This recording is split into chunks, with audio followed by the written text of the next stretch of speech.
This week on House of the Dragon, we were treated Mhm. with, frankly, an underwhelming episode.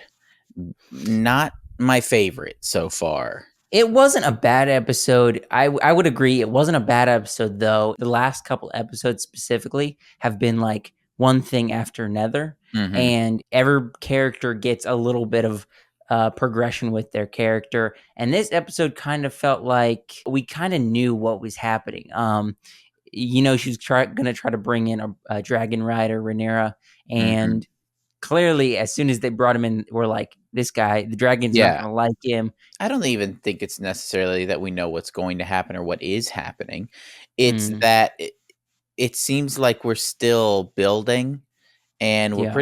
pretty well into the season. We shouldn't be doesn't seem like we should be building right now. Yeah, This only 2 more episode seemed episodes. it seemed a little bit lean for what we kind of need to accomplish in the last two episodes. I mean, we open up with some Lannister stuff there. This Lannister wants Aemon's dragon to be accompanying them. Aemon's not happy. He's telling his mom Mm, she's not on the council anymore. And then he's calling for Otto Hightower, probably the yeah, best bringing him back. decision anybody has made on the show. Is I feel like you're an apologist for Aemond. I think he's one of the better characters. And He is a good character. that's partially because he's kind of a quiet character, but you know what he's thinking. You know that the making fun of him gets to him.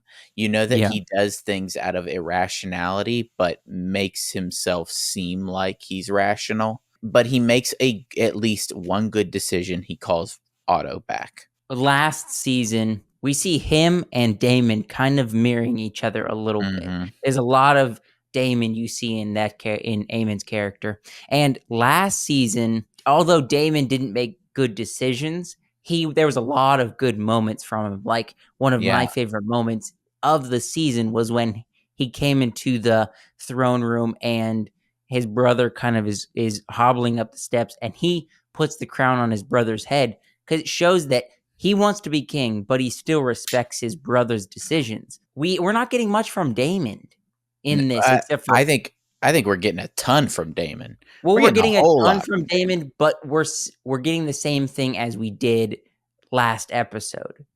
It's We're kind of getting repeating these regrets that we're Damon had. getting more regret as the episodes go on. Damon's regrets become more and more clear and more apparent. I think Yeah, up to this point, we haven't known that these things that he's seeing were things that he's regretted or thought about. We've always just seen Damon as everybody else has seen Damon. Oh, he does whatever he wants and he disappears and he's selfish, right? This is breaking down a more complex character. I think the thing with Aemond, he's seen what Damon did with his brother. And I mhm, think he's almost determined not to be not to do Damon, that.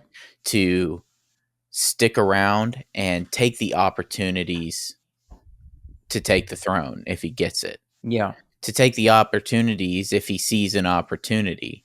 Not out of necessarily malice for his brother, mhm, more out of selfishness. In the same way I think there Damon. is in Damon. It was a very small scene, but very touching. Alicent and her brother kind of had a small interaction in this episode that kind of felt it was small, but it felt very good and showed us a lot of character development from Alicent and just a lot of emotion. I feel like with the Hightower Mhm. family, her asking how things are, how's her kids, and it felt good. It felt good, and it falls in line with Alicent's character of Yeah, caring for her kids a am little bit. I but I mean it seems like she's caring about her kids, but it is a selfish thing too. Am Yeah, I a bad mother, right? yeah. Is it me? How does this reflect on me, right? And she's Mhm. asking her brother, "How's my son? Is he a good kid?" And he's like, "Yeah, he's good. He's kind. Yeah, He's noble. he's He's kind. strong." And he doesn't attribute that to, not being with her. I think, attributes it more to being away from King's Landing. She is the one who says it's either the court or it's me. That's reflection, but it's still it falls with her character of It kind of selfishness. I don't know, it just took us out of the story for a second to show us something that it was different, and I like that.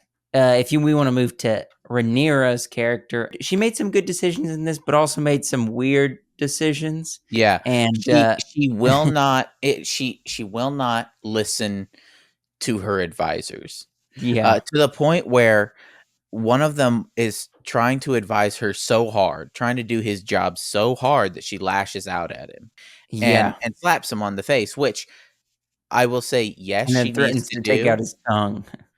Yes, she needs to do these things, and assert herself as the leader and not have Mhm. people questioning her all the time, but she also needs to make decisions, and she Yeah, hasn't made any decisions openly for her, small council, no, and going so far as not listening to her son. Her son tells her, he's like, "We can have all of our allies in line, but we do need Damon." And she takes this as a personal thing against her. Everybody needs Damon. Damon. Everybody wants to look to Damon. yeah, That's not what her son is saying. I think her son is more saying, "We need, a um, dragon. we need the dragon, and we Mhm. need somebody who can lead the armies, a Yeah, general." Right? and Which Damon's definitely done that with the he's done gold it. clip. So far, she's got all these lords, and the lords are great for having your armies, but you need somebody to lead your armies, and you need that dragon. So she did make one kind of good decision here when Mm. she was sending food to King's Landing. Yeah, That was a smart move because now she's basically got the people on her side. absolutely. They're fomenting rebellion in the capital. They're having Yeah, people whisper and be openly ill content, yeah, in bars and whatnot. It's politics. It's, yeah, turning the people against the leaders. That makes sense because she's like she said, she's like, I don't think I'm gonna win this war. She does not have the high ground at this point. She needs more dragon riders. we're seeing who the Dragon Mhm. Riders are now, which that was kind of easy to predict. You talked about that last week. I don't know if we mentioned on the video. I think we kind of ended with that, but Mm. we kind of knew who was going to be the Dragon Riders a little bit. Well, I still think that the blacksmith is a dragon rider because of just Yeah. I mean, he's got white hair. Hmm. The guy's got white hair, and they keep showing him over and over again. But we know that Alan and the other brother, I don't Yeah. know both their The two names. brothers. We know for sure that they're both bastards. Hmm. We know one of them has white hair that he's shaven off to keep from being associated with Corlys Valerian. And then, of course, we get the dragon. Dragon just is like, all right, I'm done waiting around for my rider. I'm choosing. I'm looking forward to seeing that in the next Mhm. episode. Again, we're continuing to get visions with Damon. I think really important in this episode is this stuff with Larys Strong and the King, and Okay. he's telling him, "You're gonna be a misfit. People are gonna look at you strange. People are gonna call you a monster, but you need to keep a hold of this." Hmm. Aemon's already Trying to doing take his thing. over. He's going to try to find every excuse to make sure that you are not the king. You need to keep your wits about you. You're going to be in Yeah. pain, yeah, but stop drinking the milk of the poppy and stuff and start thinking. It's interesting that he wants Hmm. Aegon to be the king and not Aemon. It seems like Aemon's making some good moves, but I guess he doesn't. He's not agreeing with him, so He does, yeah. it's He interesting. Aemon doesn't fall prey to kind of the whispers and the politics, the backstabbing, and all those little courtly aspects. I think he sees through that, and that's why he's calling for Otto and not Yeah, listening to Laris. And Laris is looking for somebody who is, frankly, weak, easy to manipulate, somebody who he can build up, get on his side. And the king is in the most vulnerable position right now. hmm And then, of course, we got the weird kissing scene at the end. yeah. I don't. I don't even know if I want to talk about this at So all. regardless of the making out, Rhaenyra's reliance on Mysaria is, in my opinion, it seems to be like it would be her downfall. She's relying on one person, and that one person is a manipulator. I'm curious how much, and I hate to say this because I hate coming into movies or shows just assuming this, but I'm curious. Let us know in the comments down below.